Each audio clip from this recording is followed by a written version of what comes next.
안녕하세요. 오늘의 심층 분석에 오신 걸 환영합니다.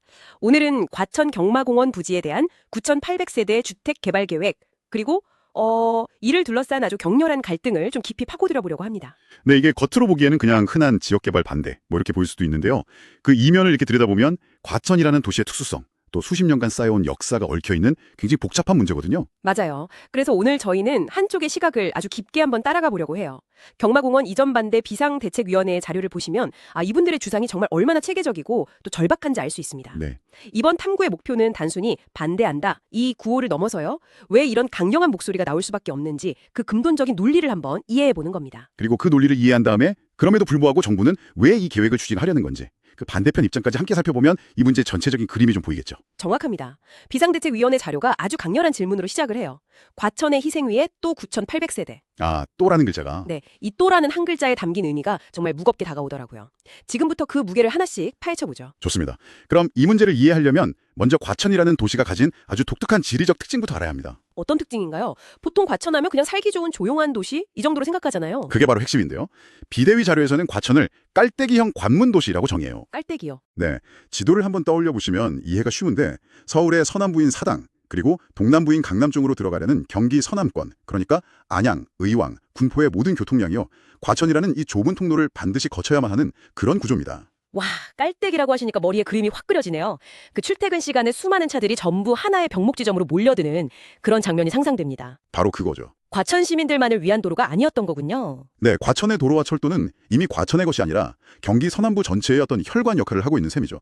도시 자체가 이미 거대한 교통량을 감당하도록 설계된 구조적인 병목 구간이라는 겁니다. 아, 이런 태생적인 한계가 모든 문제의 출발점이다. 이렇게 비대위는 주장하고 있어요. 도시의 구조 자체가 이미 한계에 부딪혔다는 말씀이신데, 근데 이런 구조적인 문제 위에 지금 현실적으로 얹혀있는 부담은 어느 정도인가요? 도시가 정말 꽉 찼다 이렇게 말할 만한 구체적인 근거가 있을까요? 이 부분에서 아마 많은 분들이 좀 놀라실 거예요. 네, 비대위 자료를 보면요. 이번 경마공원 계획 9,800세대 있잖아요. 네네. 이걸 아예 제외하고도 과천에는 이미 확정돼서 진행 중인 개발 계획만으로 무려 25,634세대가 들어설 예정입니다. 잠깐만요. 25,000세대요? 기존 과천 인구가 7만 명이 채 안 되는 걸로 아는데 거의 절반에 가까운 인구가 새로 들어온다는 계산이 나오는데요. 네, 맞습니다. 과천지구의 10,000세대, 또 과천주암지구의 6,000세대, 지식정보타운에 8,000세대가 넘게 들어오죠. 비대위는 이것만으로도 도시의 교통, 학교, 상하수도 같은 모든 인프라가 이미 포화 상태를 넘어서 임계점에 도달했다. 이렇게 보고 있는 겁니다. 와, 그런데 여기에 또다시 10,000세대에 가까운 주택을 짓는다는 건 그들의 표현을 빌리자면 개발이 아니라 도시 기능의 마비를 초래하는 행위라는 거예요. 마비라는 단어까지 나올 정도면 정말 심각하게 받아들이고 있는 거네요. 근데 단순히 세대수가 많다는 물리적인 문제만은 아닐 것 같아요.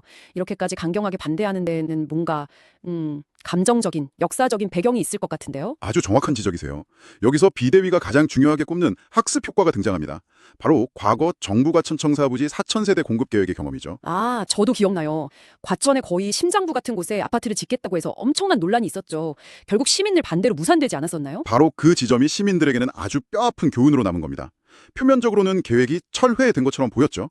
하지만 비대위 자료는 이걸 철회가 아니라 폭탄 돌리기, 즉 전가였다고 분석합니다. 전가요? 네, 문제가 해결된 게 아니라 시민들 눈에 잘 띄는 도심에서 반대가 너무 심하니까 그 계획 물량을 그대로 외곽의 그린벨트 지역으로 옮겨서 다른 개발 계획에 슬쩍 얹어버렸다는 거예요. 와, 그건 좀 충격적이네요. 그러니까 시민들 입장에서는 일단 눈앞에 불은 껐다고 생각했는데 알고 보니까 그 불씨가 우리 집 뒷산으로 옮겨 붙은 셈이군요. 정확합니다. 자료에 나오는 문구가 이거예요. 도심 한가운데는 막아냈더니 대신 산과 녹지 쪽으로 밀려왔다. 이 문구가 당시 시민들이 느꼈을 허탈함과 배신감을 그대로 보여주죠. 아, 이 경험 때문에 지금의 경마공원 계획에 대해서 세대수를 좀 줄이자거나 기반시설을 더 짓자는 식의 어설픈 타협판을 전혀 믿지 못하게 된 겁니다. 그렇군요. 어차피 또 다른 형태의 전가로 돌아올 거다. 이런 깊은 불신이 뿌리내린 거죠. 아, 이제 알겠습니다. 왜 그분들이 조건부 찬성이나 수정이 아니라 오직 전면 백지화만을 주장하는지 그 맥락이 이해가 되네요. 한번 속았다는 경험이 모든 타협의 가능성을 그냥 차단해버린 거군요. 네, 그게 바로 핵심 논리입니다. 과천은 더 이상 빈 땅이 남아있는 추가 수용지가 아니다. 그리고 도시가 물리적, 사회적으로 한계에 도달했다는 이 현실을 정부가 인정해야 한다. 이게 이분들의 입장입니다. 비대위의 논리는 들어보니까 굉장히 설득력이 있네요. 태생적 한계, 이미 포화 상태인 도시, 그리고 과거의 배신감까지. 비대위 자료에서는 이행되지 않은 약속에 대해서도 아주 신랄하게 지적하고 있죠. 네, 대표적인 사례로 위례 과천선을 들고 있습니다. 정부는 항상 대규모 개발을 발표할 때마다 장밋빛 교통 청사진을 함께 제시하잖아요. 네, 항상 그렇죠. 하지만 시민들이 체감하는 현실은 자료의 표현을 빌리자면 약속은 있고 결과는 없다는 겁니다. 교통은 좋아지지 않았고 차량은 늘었다.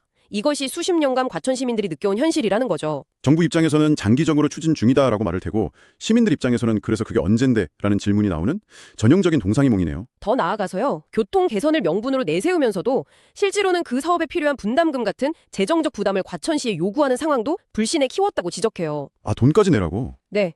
결국 과천은 주택은 주택대로 받고 교통체증은 체증대로 겪으면서 그 해결을 위한 돈까지 내야 하는 약속된 혜택 없이 부담만 받아내는 도시가 되어왔다는 인식이 팽배한 겁니다. 자, 그럼 한번 정리를 해보죠.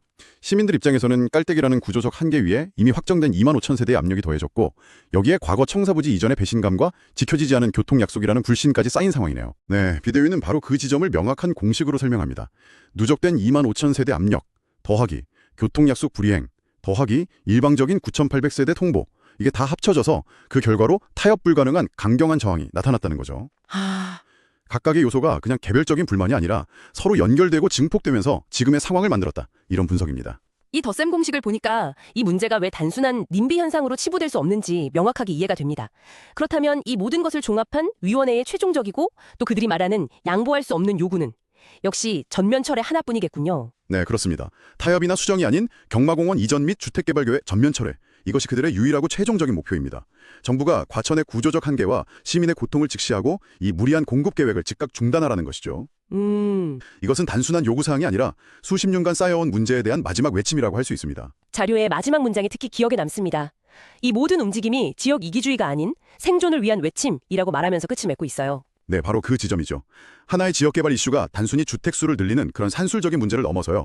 역사와 신뢰, 그리고 한 도시의 정체성과 수용 한계라는 거대한 담론으로 확장되는 순간입니다. 네. 이분들에게 9,800세대라는 숫자는 단순한 숫자가 아니라 반복된 희생의 역사 위에 더해지는 마지막 부담, 도시의 존립을 위협하는 마지막 한 방울로 인식되고 있는 겁니다. 오늘은 과천 경마공원 개발 계획을 둘러싼 갈등을 비상대책위원회의 시각을 통해 깊이 들여다봤습니다. 깔때기 같은 도시의 구조적 한계, 이미 포화 상태인 수용 능력, 그리고 과거로부터 이어진 깊은 불신이 어떻게 하나의 강경한 저항으로 이어졌는지 살펴봤고요. 동시에 국가적 차원의 주택 공급이라는 반대편의 논리도 짚어봤습니다. 한쪽에서는 도시의 마비를 걱정하는 생존의 논리가, 다른 한쪽에서는 수도권 주택난 해결이라는 거시적 목표가 충돌하고 있는 정말 어려운 문제죠. 그렇죠. 양쪽 모두 나름의 타당성을 가지고 있어서 해결이 더 쉽지 않은 거고요. 바로 그 지점이 오늘 이 이야기를 들으신 청취자 여러분께도 중요한 질문을 던지는 것 같습니다. 국가 전체를 위한 정책 목표와 한 도시가 감당할 수 있는 물리적, 사회적 한계가 이렇게 정면으로 충돌할 때 우리는 그 균형점을 어디에서 찾아야 할까요? 더 나아가서 한 도시가 우리는 더 이상 받을 수 없습니다라고 선언할 권리는 과연 어디까지 인정될 수 있을까요? 우리 사회가 앞으로 계속해서 마주하게 될 아주 근본적인 질문이라고 생각합니다. 감사합니다. 감사합니다.